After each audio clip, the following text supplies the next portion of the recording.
Des larmes à la couronne, partie 2. Elle a grandi sans mère, rejetée par celle qui devait la protéger. Mais le destin lui réservait une couronne. Les histoires d'Histo Africa. En arrivant, elle trouva les portes déjà fermées. Elle frappa timidement. Le gardien ouvrit et demanda « Que fais-tu ici à cette heure ?» Chiniwé, les larmes aux yeux, supplia « S'il vous plaît, ne me renvoyez pas. Ma belle-mère a tout fait pour m'empêcher de venir. Mais Dieu est intervenu pour moi. » Le gardien hésita. Le roi a déjà rencontré les autres invités. Si l'on te voit parmi elles maintenant, je risque d'être sévèrement puni. Attends-moi quelques instants, je vais aller en discuter avec lui. Le gardien se rendit auprès du roi et dit respectueusement « Votre Majesté, une jeune fille se tient à la porte. Elle affirme que sa belle-mère l'a retardée. » Le roi répondit calmement « On m'avait dit que le nombre de jeunes filles n'était pas encore complet. Laisse-la entrer. » Le gardien revint alors vers Chiniwé et lui dit « Tu as beaucoup de chance. Le roi a ordonné que tu rejoignes les autres invités. » Chiniwé, soulagé, leva les yeux au ciel et remercia Dieu de l'avoir délivré, au moins pour un temps, des griffes de sa belle-mère. Les jeunes filles furent placées 2 par chambre. Chiniwé partagea la sienne avec Nia. Elle était heureuse, car pour la première fois, elle se sentait en sécurité, loin de l'antre du lion, où elle avait grandi. Une réunion fut organisée, afin que les filles se présentent aux servantes du palais. Efua commença, suivi de Nia, puis Aminata, Fatou, Séphora. Et enfin Chiniwé. Le roi n'avait pas révélé pourquoi il avait décidé de loger les filles 2 par 2. En réalité, il avait discrètement fait installer des caméras dans leurs chambres et dans certains endroits stratégiques du palais afin d'observer leur véritable caractère. La première semaine se passa sans incident. Les jeunes filles semblaient sages et disciplinées, mais dès la 2e semaine, leurs vrais visages commencèrent à apparaître. Chiniwé excellait dans toutes les routines matinales, car elle avait été habituée dès l'enfance à travailler seule et dur. Sa discipline agaçait profondément Efua, qui, rongée de jalousie, décida de trouver un moyen de la faire expulser du palais. De son côté, Chiniwé évitait les querelles. Elle obéissait avec soin à toutes les instructions et ne restait jamais oisive. Souvent, on la retrouvait à la cuisine, aidant les servantes à préparer les repas ou à faire la vaisselle. Elle se sentait si détendue parmi elles qu'elle espérait secrètement être embauchée comme servante une fois les 2 mois écoulés. Les autres filles, en revanche, se comportaient mal. Aminata était turbulente et revendiquait une place qui ne lui appartenait pas. Séphora, quant à elle, entretenait une liaison avec l'un des gardes du palais et finit par tomber enceinte. Sa faute entraîna son expulsion immédiate du palais. Pendant ce temps, la mère d'Efua préparait en secret un charme maléfique. Elle réussit à le faire parvenir en cachette à sa fille, accompagnée d'une note expliquant comment l'utiliser. Le lendemain, Efua frotta le charme sur sa langue et alla saluer le prince dans sa chambre. « Bonjour, mon prince », dit-elle avec un sourire calculé. Le prince fut aussitôt envoûté. Il perdit tout sens de jugement. Le même charme eut pour effet de troubler l'esprit des autres jeunes filles, qui commencèrent à se comporter de façon étrange. Seule Chiniwé resta inchangée, car elle n'était en compétition avec personne. Efua, persuadée d'avoir gagné, commença à se comporter comme la reine de Zakpota, avant même d'avoir été choisie. Elle donnait des ordres à tout le monde, certaine du soutien du prince. Chiniwé, quant à elle, se rapprocha du chef des gardes du palais. Avec lui, elle partagea son histoire et ses souffrances. Elle lui confia même son désir de se retirer de la compétition pour demander simplement une place comme servante. Le chef des gardes l'écouta avec émotion et dit « Ne pars pas, je t'en supplie. Tu es une si bonne fille, une belle jeune femme bien élevée. Si j'étais riche, je paierais immédiatement ta dot pour t'avoir rien qu'à moi. » Chiniwé rit doucement et répondit « Tu n'as pas besoin d'être riche pour que j'accepte ta main.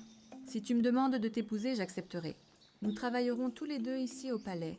Nous économiserons, puis nous construirons ensemble notre avenir. » Le chef des gardes, surpris, demanda « Es-tu sérieuse ?»« Oui, répondit Chiniwé.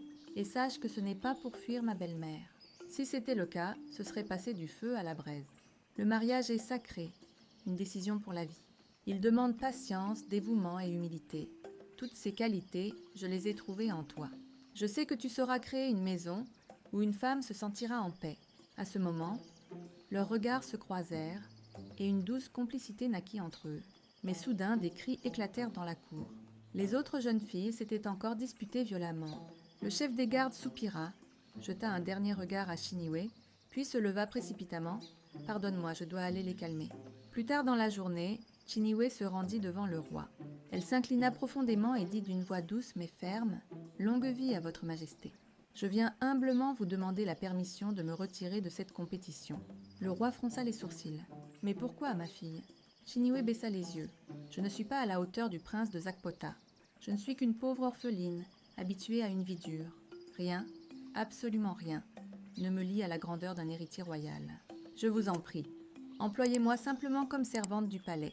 C'est là que je me sens à ma place, gagnant ma vie par le travail et construisant peu à peu mon destin. » À ce moment, le chef des gardes entra. Il fut surpris de trouver Chiniwé en conversation privée avec le roi. Sa majesté lui rapporta ce que la jeune fille venait de dire. Le chef des gardes tourna vers elle un regard à la fois inquiet et contrarié. « Chiniwé, dit-il, je pensais que nous avions déjà parlé de cela. Je t'avais dit de ne pas abandonner. » La jeune fille soupira. « Avec la tournure des événements, je crains qu'un malheur n'arrive. Ici, tout ressemble désormais à une guerre. Et dans une guerre, quelqu'un finit toujours par mourir. » Le roi, silencieux, réfléchit longuement. Puis il dit « Retourne dans ta chambre. Je te donnerai ma réponse plus tard. » Lorsque la porte se referma derrière elle, le chef des gardes plaida avec ferveur « Votre Majesté, je vous en supplie, ne lui accordez pas cette demande. Parmi toutes ces jeunes filles, elle est la meilleure. » Le roi sourit et hocha la tête, amusé par l'attachement évident du garde. En réalité, il savait déjà ce qui se tramait dans le palais. Les caméras secrètes lui révélaient chaque manigance, chaque trahison. Peu après, le roi fit convoquer toutes les invitées pour une réunion à huis clos. Quand elles furent réunies, il prit la parole. « Mes filles, je vous remercie pour vos efforts et votre patience depuis votre arrivée. Mais certaines choses ne peuvent être tolérées dans la maison royale. » Il appela alors Aminata et Séphora. « Vous êtes accusés d'actes immoraux dans ce palais. » Les deux nièrent farouchement. Mais le roi, d'une voix ferme, révéla les dates et les heures exactes de leurs méfaits. « Vous ne pouvez pas prétendre devenir reine en apportant la honte sur cette maison. » Il ordonna aux gardes de les escorter hors du palais. Ainsi, il ne resta plus que 4 jeunes filles. Efua, Chiniwé, Nia et Fatou. Elles furent renvoyées dans leur chambre. Chiniwé, cependant, était profondément déçue. Le roi n'avait pas accédé à sa demande. Elle n'aspirait plus à la compétition, seulement à la tranquillité auprès des servantes, dans une vie simple et honnête. Pendant ce temps, dans l'ombre des couloirs, Adana, mère d'Efua, parvint à se faufiler dans le palais. Elle retrouva sa fille dans un coin isolé. Ignorant que les caméras les surveillaient, elle s'approcha et demanda à voix basse « Efua, mon enfant, l'envoûtement que tu as lancé au prince fonctionne-t-il » Efua éclata de rire, ses yeux brillants d'orgueil. « Oh oui, maman, cela marche à merveille. J'ai commencé à me comporter comme la reine de Zakpota, et le prince m'obéit totalement. Je suis auprès de lui presque chaque nuit. » Adana, ravie, serra les mains de sa fille. « Alors je peux déjà rentrer chez moi et me préparer à devenir la future mère du prince ?»« Oui, maman, » répondit Efua avec un sourire cruel. « Tu peux commencer à t'entraîner dès maintenant. » Elles rirent toutes les deux, insouciantes. Puis Efua ajouta d'une voix dure et méprisante « Quant à cette fille, Chiniwé, je jure qu'elle vivra un véritable enfer sur terre. Quand je deviendrai enfin la reine de Zakpota, elle sera ma servante personnelle, à mes pieds. » Adana, les yeux brillants de cruauté, dit à sa fille « Un piège tendu est un piège tendu. Histoire à suivre. Abonne-toi pour ne rien manquer. »